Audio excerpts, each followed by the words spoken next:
ഷടപടേന്ന് ഒരു നാരങ്ങ അച്ചാർ ഉണ്ടാക്കിയാലോ? വെറും 10 മിനിറ്റ് മതി ഈ അച്ചാർ ഉണ്ടാക്കാൻ. വരൂ എങ്ങനെ ഉണ്ടാക്കുന്നതെന്ന് നോക്കാം. നാരങ്ങ കുരുവൊക്കെ കളഞ്ഞ് ഇതുപോലെ കട്ട് ചെയ്തെടുത്തിട്ടുണ്ട്. ഇതിലോട്ട് മുളക് പൊടിയും ഉപ്പും കൂടി ചേർത്ത് നന്നായിട്ട് മിക്സ് ചെയ്തെടുക്കാം.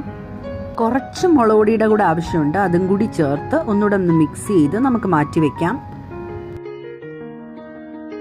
കടായിൽ നല്ലെണ്ണ ഒഴിച്ചു കൊടുക്കാം. എണ്ണ ചൂടാവുമ്പോൾ കടുകിട്ട് പൊട്ടിച്ച് വെളുത്തുള്ളി, പച്ചമുളക് അരിഞ്ഞത്, കറിവേപ്പിലയും കൂടി ചേർത്ത് ഒന്ന് വഴറ്റിയെടുക്കാം. മാരിനേറ്റ് ചെയ്ത് വെച്ചിരിക്കുന്ന നാരങ്ങയും കൂടി ഇതിലോട്ട് ചേർത്ത് കൊടുത്ത് നന്നായിട്ട് മിക്സ് ചെയ്ത് നമുക്ക് അടച്ചു വെച്ച് നാരങ്ങ ഒന്ന് വേവിച്ചെടുക്കാം. നാരങ്ങ നല്ല സോഫ്റ്റായി വന്നിട്ടുണ്ട്. കായപ്പൊടി, ഉലുവ, കടുക് വറുത്ത് പൊടിച്ചത്, കുറച്ച് ശർക്കരയും കൂടി ചേർത്ത് നന്നായിട്ട് യോജിപ്പിച്ചെടുത്ത് 1 മിനിറ്റ് കഴിഞ്ഞ് നമുക്ക് സ്റ്റൗ ഓഫ് ചെയ്യാം. നല്ല കിടിലൻ ഇൻസ്റ്റന്റ് നാരങ്ങ അച്ചാർ റെഡി ആയിട്ടുണ്ട്.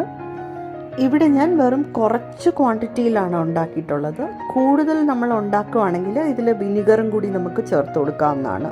ഇത് തീർച്ചയായിട്ടും ഒന്ന് ട്രൈ ചെയ്ത് നോക്കുക. ഇഷ്ടമാവുകയാണെങ്കിൽ ലൈക്ക്, ഷെയർ ആൻഡ് സബ്സ്ക്രൈബ് ചെയ്ത് സപ്പോർട്ട് ചെയ്യണേ. Thanks for watching. ബൈ.